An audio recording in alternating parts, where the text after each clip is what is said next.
It is time.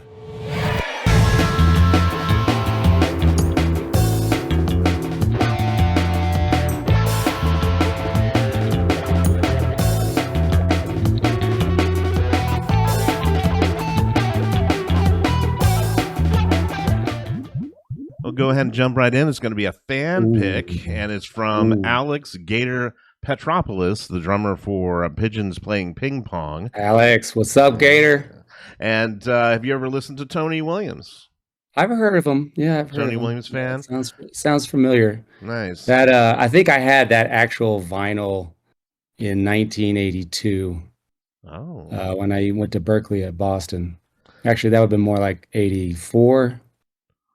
Had that record and pretty much wore it out, but it's been a long time, so I'm really interested in hearing what we got here. Yeah, we saw that, you guys played a Red Rock show with Pigeons Playing Ping Pong. So how did that happen? Did one of you get the show first and then you brought the other one on, or did both of you guys come together and at the same time? I think we came together on that one. It was kind of like both looking for a date, and my buddy Don Strasberg, who's a genius promoter, knows how to put the right acts together and put together a good show. Realized that we were two forces to be reckoned with. And the amazing thing about that show is during Pigeon's set, the power went out. I saw that. And those guys just somehow, like a miracle, like Gator just kept shit going. He kept playing the song, even though the song was like no one else was playing. He kept playing the song, and the audience was singing the whole thing. And then he was like playing along. It was very bizarre, but very cool. And then all the guys got up on the kit and did like extended drum solo. I was blown away by that. Yeah, you got to keep the party going, and even if you just have the drums, people just want something to bop to, especially when you're at a show and you're in drums it, must right? never stop. Yeah, no, so it was definitely the right move. Yeah, no, it was great. It was great. People loved it. It was kind of took the house down. Well, hey, Dave, Alex wanted you to listen to the song. He said, I think Dave can attest to the fact that Tony is one of the all-time drum greats. This track is a good example of his jazz style incorporating more of a rock funk edge. I'm interested in hearing this one. Yeah, me too. Nice. Well, let's check it out. It's Tony Williams from his album Believe It, Red Alert from 1975.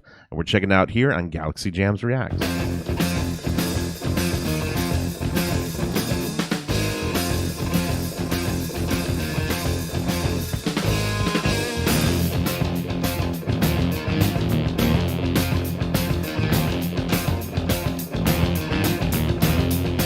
Oh, that's cool. I like the bass. It's like this off time thing.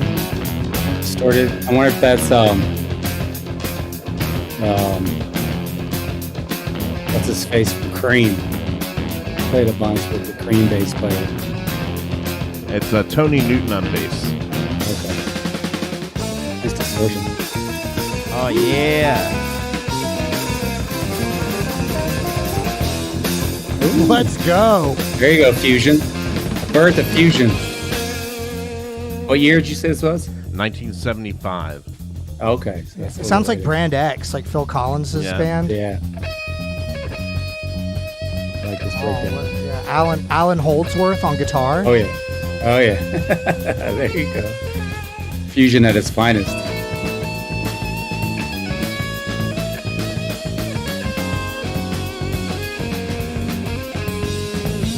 Got some Return to Forever vibes.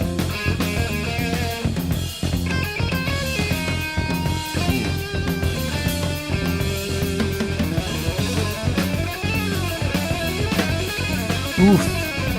Wow.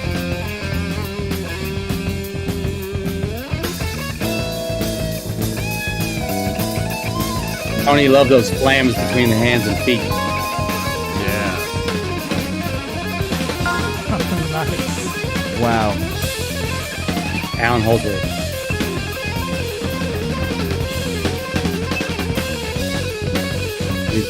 Wow. Fuck yeah, dude. Are you kidding me? Yeah, this is dope.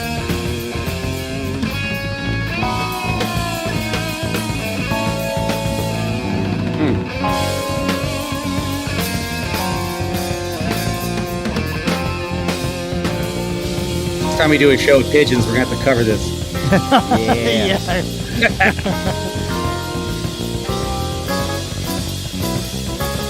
Keys? Who's on keys? Alan Pasqua.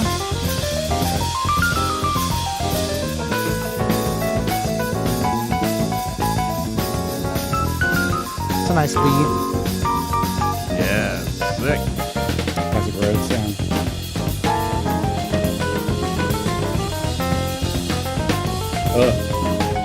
Tony.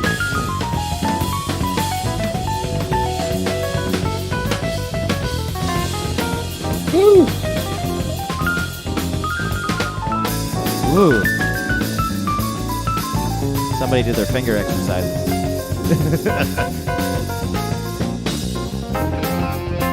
Wow, I got to stop right there, but that is incredible. Mike, what do you think about that? One thing that I really, really appreciated is that they stuck, firmly in the fusion genre, but they also allowed each player to have like their own moment, right? Because when you're getting lost in the sauce and you're trying to do like all this experimental, like jazz fusion type of thing, it can get really, really difficult to kind of scale it back for the other members and let one member shine, without making it sound like pre-written, like you're forcing it in there. And I think they did a great job of coming out swinging, right? And then like each going around and showcasing their chops before jumping back in and going for it. And I really, really like that they did that. Yeah, it's incredible. What do you think, Dave? Well, I like the, like you said, everyone gets their moment to shine because it's not too over arranged. Sometimes the fusion stuff can get to be, very arranged, especially Holdsworth, man. His shit is so heady. His arrangements, his harmony, and these guys are vamping out, one chord, sitting on a thing to let everyone just kind of blow, which, from a drummer's perspective, it's always satisfying, so this is a great choice. Yeah, it's cool when you can like do whatever the hell you want as a drummer, and then the guitar player is like right there with you. You're not like having to land, like you don't have to give them like really, really apparent platforms that you're like, okay, like this is where the stepping stones are. It's great how they can just kind of flow without needing like these boulders that they're all like, flying into. You know what I mean? I think Tony, he got that from Miles. Miles like got into that phase, Bitches Brew and Jack Johnson and all that, where he talked about just like having lack of harmony and harmonic progression allowed for more creativity. So I think that was sort of probably his mindset going into this. Great remarks, Dave. What did you think, Adam? Dope, super dope. I just don't hear a lot of music like this. Just like this back and forth between two different worlds in my brain. These classic rock elements, like these raw, like pure expressionist performance moments that all of a sudden you're like, are they just fucking going off the rails? And then all of a sudden then shifts into surgical precision. It's like, no, they were never off the rails. Like they just wanted you to feel like this powerful expression that it like they knew exactly where, like the whole itinerary of where this was going to go before they even landed the plane. And that was the rawness is what I get out of that. Just that's raw as fuck. It's amazing. And I think for my world, like the pop punk, pop rock world, and like some of these solos, like I don't think they do know where they're going to land. They're just trying to get out this raw human expressionism. But like to see them like be able to convey that power, but like go into like these back and like these incredible like key runs and all these little components. That's cool. Like being able. Who does that now is Butcher Brown. Do you know those guys? Yeah, they're from Richmond, right near us. Yeah, there you go. Those guys, they're raw as fuck, and but they're musical like the entire time. Yeah, they're owning some of that sort of 70s fusion vibe for sure. Oh yeah. Bands like that remind me of a roller coaster, because when you're on the roller coaster, you're scared that you're going to fly off at any moment. But then when you get off, you realize it's like engineered that there's no way that they're going to let you get off the rails. And that's like these fusion guys that are so proficient in doing these time signatures and unconventional, song arrangements. Like you think like the first listen, you're like, what are they doing? But then it's like the more you listen to it, the more you're like, oh man, like we're in good hands. And that's a beautiful way to put it. And that's perfect analogy for what's going on. Johnny Vodakovich called it rocking the boat. Like you're out in a boat, rowboat or whatever, canoe, and you stand up and you you go back and forth. You make the person think that you're going to tip over, but you you don't quite get there. Yeah, it's that tension. That's what we want. We want the tension. Or you tip feel over. alive. You tip the boat over, and it goes full 360, but the whole band's with you, right? So then everyone comes back. That's when the magic really happens. Yeah, everybody's just living on the edge. One thing I want to note is this was back in the time, 1975. In the 70s and 80s, you don't see it a lot now, where it was like they always had their pictures taken with their shirts off. You ever notice that? Like a lot of those old albums, they're always like Luther Vandross. They're like, here's Sergio me. Mendes. Yeah, Sergio Mendes. Hey, photo shoot, no shirt. You don't see it anymore. I think we need more no shirt photo shoots, right? We need more. Got to bring it back. Right. No shirt. Everyone take off your shirt. I'm going to take it off. Only button. for the Patreon. Yeah, only for the Patreon. We'll do anything for that. Well, great. Let's get back into it. Tony Williams' lifetime here on Galaxy Jams Reacts. Let's check out more of it.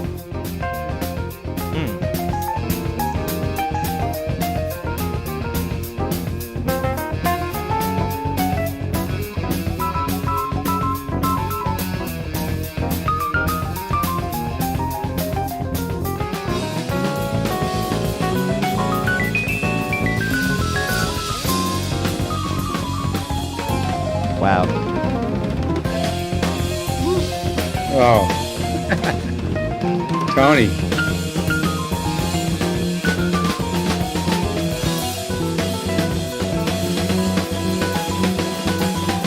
Woo.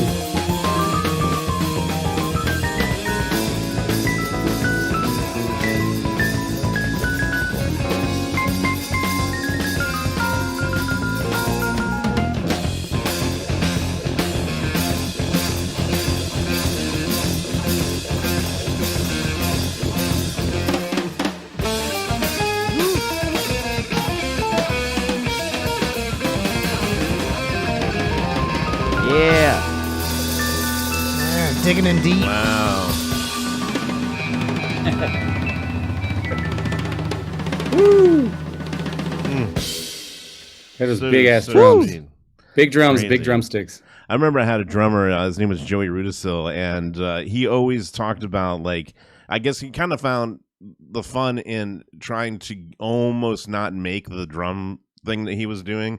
He would just push himself to the edge, and that's where you get those things, like, heard a couple of times where he's doing these crazy rolls and stuff, and you're like, is he gonna make it on the is he gonna make it back to the one, and boom, right into it. And he always liked to test himself that way, to try to go as crazy as possible.